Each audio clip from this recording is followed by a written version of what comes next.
ರಾಜ್ಯ 7ನೇ ವೇತನ ಆಯೋಗದ ವರದಿಯನ್ನು ಸರ್ಕಾರ ಈ ಹಿಂದೆಯೇ ಸ್ವೀಕರಿಸ್ತದೆ ಅನ್ನುವಂಥ ಉದ್ದೇಶ ಇತ್ತು. ಬಹುಶಃ ವರದಿ ಸಿದ್ಧತೆಗಳು ಬೇರೆ ಬೇರೆ ಕಾರಣಗಳಿಗಾಗಿ ಇವತ್ತು ಘನ ಸರ್ಕಾರದ ಮಾನ್ಯ ಮುಖ್ಯಮಂತ್ರಿಗಳಾಗಿರುವಂಥ ಸಿದ್ದರಾಮಯ್ಯ ಸಾಹೇಬರು ವೇತನ ಆಯೋಗದ ಅಧ್ಯಕ್ಷರು ಸುಧಾಕರ್ ಅವರ ನೇತೃತ್ವದಿಂದ ವರದಿಯನ್ನು ಸ್ವೀಕರಿಸಿದ್ದಾರೆ ಎನ್ನುವಂಥ ಮಾಹಿತಿ ಅಧಿಕೃತವಾಗಿ ಈಗ ಕೂಡ ಸಿಕ್ಕಿದೆ. ಬಹುಶಃ ಅವ್ರು ಕೊಟ್ಟಿರುವಂಥ ವರದಿಯನ್ನು ಸರ್ಕಾರ ಪರಿಶೀಲಿಸಿ ಇಮಿಡಿಯೇಟಾಗಿ ಅದನ್ನು ಜಾರಿಗೆ ತರಬೇಕು ಅನ್ನುವಂಥದ್ದು ರಾಜ್ಯದ 12 ಲಕ್ಷ ನೌಕರರು, ನಿವೃತ್ತ ನೌಕರ ಕುಟುಂಬದ ಆಶೆ ಆಗಿದೆ. ಆ ಹಿನ್ನೆಲೆಯಲ್ಲಿ ಸನ್ಮಾನ್ಯ ಮುಖ್ಯಮಂತ್ರಿಗಳು ಯಾವ ನಿರ್ಧಾರವನ್ನು ತೆಗೆದುಕೊಳ್ತದೆ, ಸರ್ಕಾರ ಯಾವ ನಿರ್ಧಾರ ತೆಗೆದುಕೊಳ್ತದೆ ಅನ್ನುವಂಥದ್ದು ನಾವು ಕಾದು ನೋಡ್ತಾ ಇದ್ದೇವೆ. ಬಹುಶಃ ನಾವು ಅಂದ್ಕೊಂಡಿರೋ ಪ್ರಕಾರ ಒಂದು ಒಳ್ಳೆಯ ವರದಿಯನ್ನು ವೇತನ ಆಯೋಗ ಕೊಡುತ್ತೆ, ಅದನ್ನು ಸರ್ಕಾರ ಇಂಪ್ಲಿಮೆಂಟ್ ಮಾಡುತ್ತೆ ಅನ್ನುವಂಥ ವಿಶ್ವಾಸ, ನಂಬಿಕೆ, ಭರವಸೆ ನಮ್ಮ ಕಳೆದ ಈ ಸರ್ಕಾರ ಬಂದಾಗಲಿಂದನೂ ಕೂಡ ನಮಗಿದೆ. ಮನೆ 27ನೇ ತಾರೀಕು ಲಕ್ಷಾಂತರ 2.5 ಲಕ್ಷ ನೌಕರ ಸಮ್ಮುಖದಲ್ಲೂ ಕೂಡ ಮುಖ್ಯಮಂತ್ರಿಗಳು ನೌಕರ ಪರವಾಗಿ ಭರವಸೆ ಮಾತುಗಳನ್ನು ಹೇಳಿರೋದು ಎಲ್ಲೋ ಒಂದು ಕಡೆ ನಮಗೆ ಭರವಸೆ ಸಿಕ್ಕಿದೆ. ಬಹುಶಃ ಅವ್ರೇನು ನಿರ್ಧಾರಗಳನ್ನು ಇವತ್ತು ಮಾಡ್ತಾರೆ ಅನ್ನೋದನ್ನು ನಾವು ಕೂಡ ಹತ್ತಿರದಿಂದ ಕಾದು ನೋಡ್ತಾ ಇದ್ದೇವೆ ಅನ್ನೋದನ್ನು ಹೇಳಲಿಕ್ಕೆ ಬಯಸ್ತಾನೆ.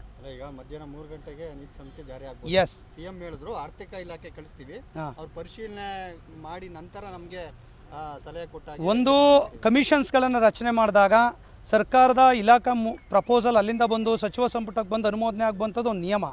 ಆದರೆ ಮಾನ್ಯ ಮುಖ್ಯಮಂತ್ರಿಗಳು ಕೂಡ ಅದನ್ನು ಅಧ್ಯಯನ ಮಾಡಿ ಅಟ್ಲೀಸ್ಟ್ ಯಥಾವತ್ತಾಗಿ ವರದಿ ಕೊಡ್ತೀನಿ ಅನ್ನುವಂಥ ಒಂದು ಸ್ಟೇಟ್ಮೆಂಟ್ ಕೂಡ ಹೇಳಬೇಕಾಗ್ತದೆ. ಸೊ ಇಲ್ಲ ಅಂದರೆ ಕೂಡ ಅದನ್ನು ಜಾರಿಗೆ ತರಲಿಕ್ಕೆ ಆದೇಶವನ್ನು ಮಾಡಲಿಕ್ಕೆ ತುಂಬ ಏನು ಕಷ್ಟ ಆಗೋದಿಲ್ಲ. ಹಿಂದೆ ನಾವು 17% IRನ್ನು ಕೇವಲ 6 ಗಂಟೆ ಒಳಗೆ ನಾವು ತೆಗೆದುಕೊಂಡಿದ್ದೀವಿ ಹಿಂದೆ ಕೂಡ. ಸೊ ಹಾಗಾಗಿ ನೋಡೋಣ, ಈಗ 3 ಗಂಟೆಗೆ ಬರುತ್ತೋ ಇಲ್ವೋ ನಮಗೆ ಗೊತ್ತಿಲ್ಲ. ಕಮಿಷನ್ ಮೀಟಿಂಗ್ ಇದೆ ಅನ್ನೋದು ಗೊತ್ತಿದೆ ಅಷ್ಟೇ. ಸೊ ಹಾಗಾಗಿ ಪ್ರೆಸ್ ಮೀಟ್ ಇದೆ ಅನ್ನುವಂಥದ್ದು. ಹಾಗಾಗಿ ಎಲ್ಲದನ್ನು ಕೂಡ ಅತ್ಯಂತ ಕಾತುರದಿಂದ ರಾಜ್ಯದ ನೌಕರ ಸಮೂಹ ನೋಡ್ತಾ ಇದೆ ಅನ್ನೋದನ್ನು ಹೇಳಲಿಕ್ಕೆ ಬಯಸ್ತೇನೆ. ಈಗ ಅವರು ಶಿಫಾರಸು 27.5ಗೆ ಕೊಟ್ಟಿದ್ದಾರೆ. ಎಸ್ ಎಸ್ ಮತ್ತೆ ಮೂಲ ವೇತನ 17ರಿಂದ 27 ಮಾಡಿದ್ದಾರೆ. ಅದಕ್ಕೆ ನಿಮ್ಮ ಅನಿಸಿಕೆ ಸರ್? ನಾನು ಇನ್ನೂ ಕೂಡ ಡೀಟೇಲ್ ಆಗಿ ವರದಿಯನ್ನು ನೋಡಿಲ್ಲ.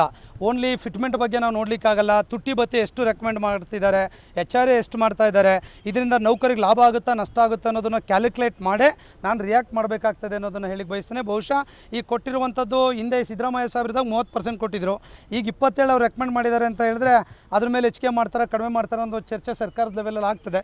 ಖಂಡಿತ ಅಧಿಕಾರಿಗಳ ಜೊತೆ ನಾವು ಚರ್ಚೆಗಳು ನಾವು ಕೂಡ ಮಾಡ್ತೀವಿ.